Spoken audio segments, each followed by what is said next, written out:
When Steve Jobs returned to Apple in 1997, the company had just 5% of the computer market and was almost broke. When Jobs died of cancer 14 years later, Apple was the second most valuable corporation in the world, just slightly behind ExxonMobil.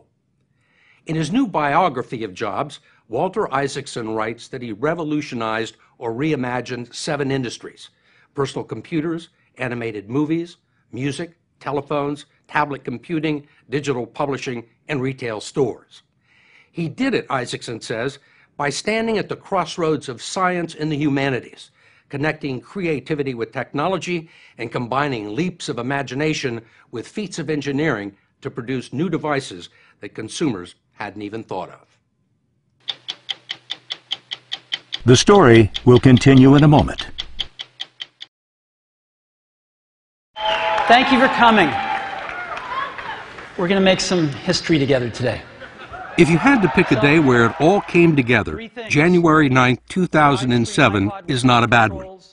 Jobs is in San Francisco at the Macworld conference in full pitchman mode as he unveils his latest product to the faithful. These are not 3 separate devices. This is one device. And we are calling it iPhone. It is not only a remarkable achievement, but a validation of everything that Jobs believed in. If you made and controlled all of your own hardware and all of your own software, you could integrate all of your products and all of your content seamlessly into one digital hub. And no one but Steve Jobs had thought of it. This is something Microsoft couldn't do because it made software but not the hardware. It's something Sony couldn't do because it made a lot of devices but it didn't really make software operating system. So the only company that had end-to-end control was Apple. Biographer Walter Isaacson writes that Jobs had created a walled garden. If you wanted to use any of his products, it was easier to buy into the whole Apple ecosystem. It was something only a complete control freak could have pulled off. His personality, passions, products, and private life were all intertwined and closely guarded. The more of it that Walter Isaacson got to see, the more he learned. What was his house like? His house in Palo Alto is a house on a normal street with a normal sidewalk, no big winding driveway, no big security fences. You could drive in the driveway? You could walk into the garden in the back gate and open the back door to the kitchen, which used to not be locked. It was a normal family home, and he said, I wanted to live in a normal place where the kids could walk, the kids could go over to other people's houses, and I did not want to live that not-so-lavish lifestyle that so many people do when they get rich. There was no live-in help and no entourage. He was worth $7 billion, but not materialistic, and he told Isaacson in a taped interview that he had learned early on what money could do to people. I saw a lot of other people at Apple, and especially after we went public, how it changed them. And a lot of people thought they had to start being rich. So they would, I mean, a few people went out and bought Rolls Royces, and they bought homes, and their wives got plastic surgery, I saw these people who were really nice, simple people turn into these bizarro people. And I made a promise to myself. I said, I'm not going to let this money ruin my life. Do you have a picture of the family? Oh, sure. Look, Isaacson showed us some personal family pictures that Jobs had given him for his book shortly before he died. It was a look into a part of Jobs' life that few people had seen. This is Lorene, that's Aaron, Reed, Eve, and this is on their family vacation. Jobs married Lorene Powell 20 years ago, a former investment banker who could hold her own with her mercurial husband. And she's a great balance. He knows to pick strong people to be around him, and he sure did when he married Lorene. Now, this is Reed, his son. Reed is very much like his father, except for he has his mother's kindness. Eve is a great horseback rider. Eve, I think, might someday be in the Olympics with horseback riding. Aaron has a great sense of design. He's a really cool kid. His fourth child is Lisa Brennan Jobs, the daughter Jobs had with his girlfriend 33 years ago and neglected for more than a decade, until she moved in with the family as a teenager.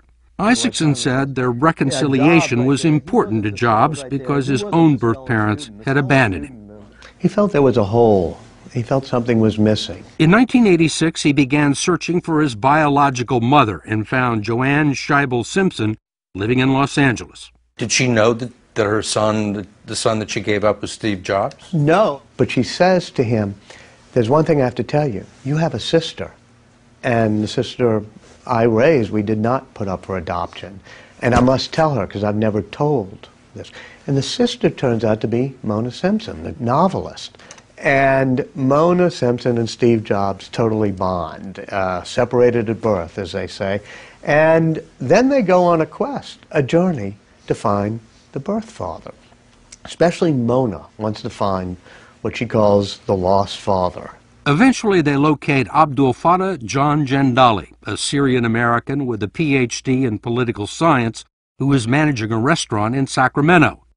But as Jobs tells Isaacson on tape, he decides to let Mona go meet him alone. When I was looking for my biological mother, obviously, you know, was looking for my biological father at the same time. And I learned a little bit about him, and I didn't like what I learned. And I asked her to not tell him that we had ever met and not tell him anything about me.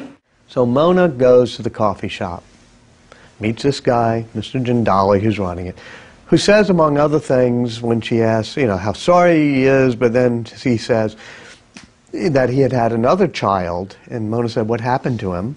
He said, oh, I don't know, we'll never hear from him again. And then he says, I wish you could have seen me when I was running a bigger restaurant. I used to run one of the best restaurants in Silicon Valley. Everybody used to come there. Even Steve Jobs used to eat there. And Mona is sort of taken aback and bites her tongue and doesn't say, Steve Jobs is your son. But she looks shocked. And he says, yeah, he was a great tipper. And I was in that restaurant once or twice, and I remember meeting the owner, who was from Syria, and it was most certainly him. And I shook his hand, and he shook my hand, and that's all. And Jobs never spoke to him, never talked to him, never got in touch with him, never wanted to see him. Not even when Jobs was on his deathbed. The cancer that eventually killed him was discovered accidentally while he was being checked for kidney stones back in 2004. A CAT scan showed a shadow on his pancreas that turned out to be a malignant tumor. And then they do a biopsy, and they're very emotional. They say, this is good. It's one of these very slow-growing 5% of pancreatic cancers that can actually be cured. But Steve Jobs doesn't get operated on right away. He tries to treat it with diet. He goes to spiritualists. He goes to various ways of doing it macrobiotically, and he doesn't get an operation. Why doesn't he get it operated on immediately? You know, I've asked him that. He said, I didn't want my body to be open. And soon everybody is telling him, quit trying to treat it with all these roots and vegetables and things. Just get operated on. But he does it 9 months later. Too late. Well, one assumes it's too late because by the time they operate on him, they notice that it has spread to the tissues around the pancreas. How could such a smart man do such a stupid thing?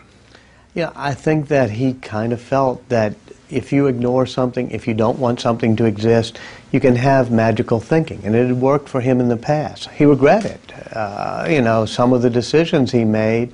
And certainly, I think he felt he should have been operated on sooner. Jobs acknowledged his surgery but soft-pedaled the seriousness of the situation. Isaacson writes he continued to receive secret cancer treatments even though he was telling everyone he had been cured.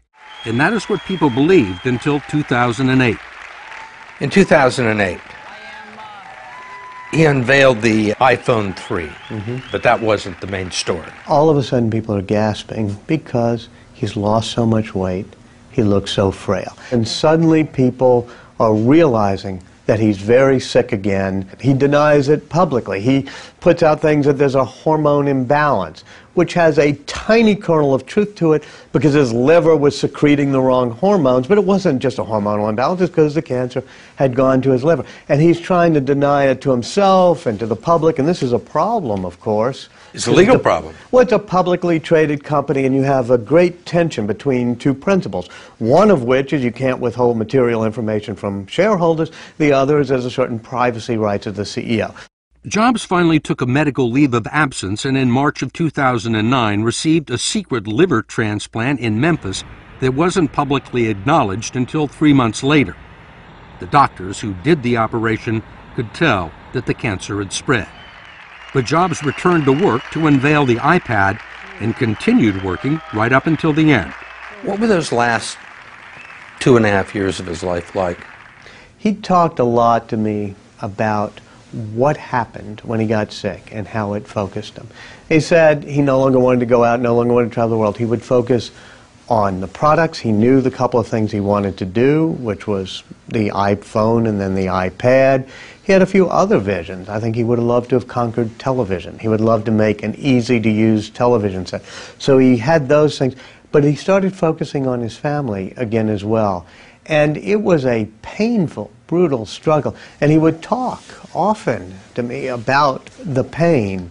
In their final meetings, Jobs would occasionally bring up the subject of death. I saw my life as an arc, and that it would end, and compared to that, nothing mattered. You know, I mean, you're born alone, you're going to die alone, and does anything else really matter? I mean, what exactly is it that you have to lose, Steve, you know? There's nothing.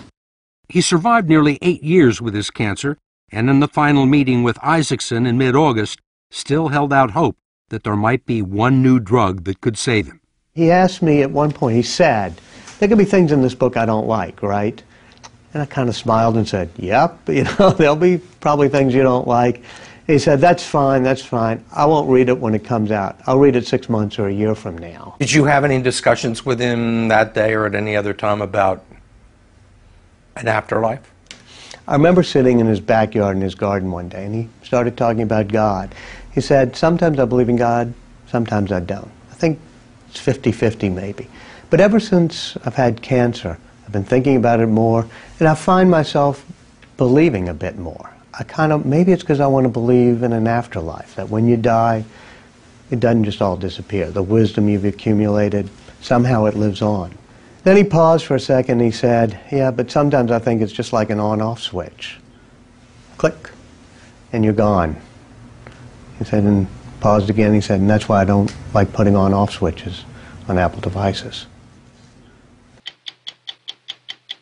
Go to 60minutesovertime.com to hear Steve Jobs compliment Facebook and complain about rivals Google and Bill Gates.